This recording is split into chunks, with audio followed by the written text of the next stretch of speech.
Streaming services offer streaming or listening to full-length online audio tracks that have been uploaded by users and artists. The main players in the streaming industry that we'll focus on are Spotify, SoundCloud, and Bandcamp. Spotify offers free and premium memberships to access all content.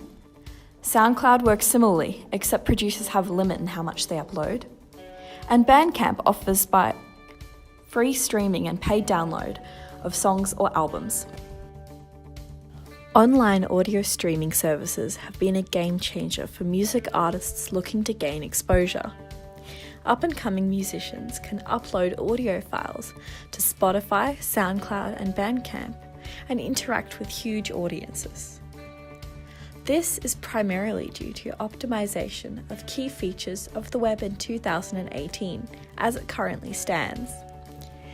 An outdated term for this is Web 2.0, but it primarily refers to the optimization and utilization of user-generated content, or UGC. That is, the users of the web create and put up what you see on the user end. UGC has many advantages for the music industry in particular.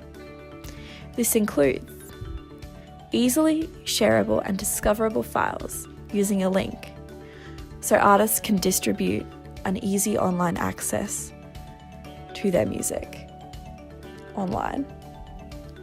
Free and low-cost distribution, lowering the barriers to entry for up-and-coming artists. If music is free to upload online, they don't need to pay for physical media like they would before user-generated content was accessible. They also have access to a large user base who can stumble upon their music. This is useful as it expands the user base and expands their fan base. It gives them an opportunity to earn money depending on how many streams or downloads they get from fans. Also, possibly one of the greatest advantages is that musicians get analytics about who is listening to their music. As was said by a cellist, that's a huge asset for artists. It's basically a treasure map of where to tour. Free, easily distributable online content has disadvantages for music creators too.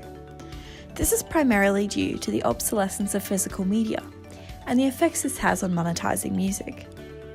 Since music could be shareable online, especially after these streaming sites rose in popularity, the physical media sales like cassettes, records, and CDs have plummeted.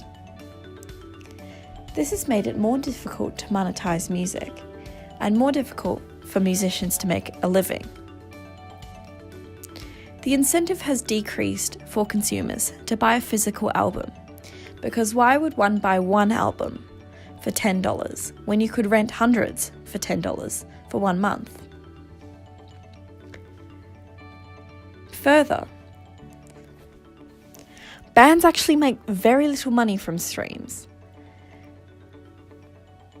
For example, for over 1,000 Spotify streams, Perth-based alternative musician Alexander Jasper made $1.79.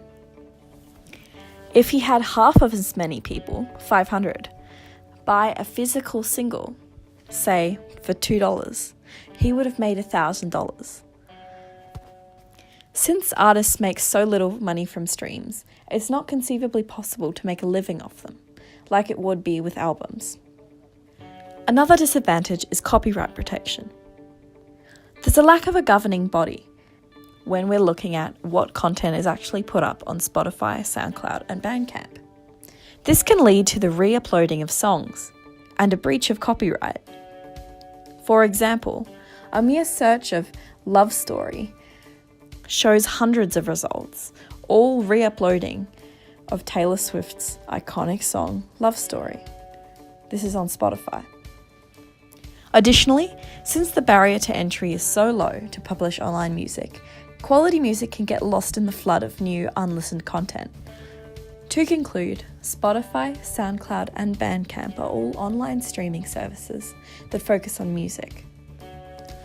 They all have nuances, but the primary goal is the uploading and sharing of audio. The positives of the internet and music revolve around UGC. UGC is mostly a good thing because artists can get more exposure. The negatives include streaming services contributing to the death of physical media. This is a negative impact for musicians because it makes it harder to monetize.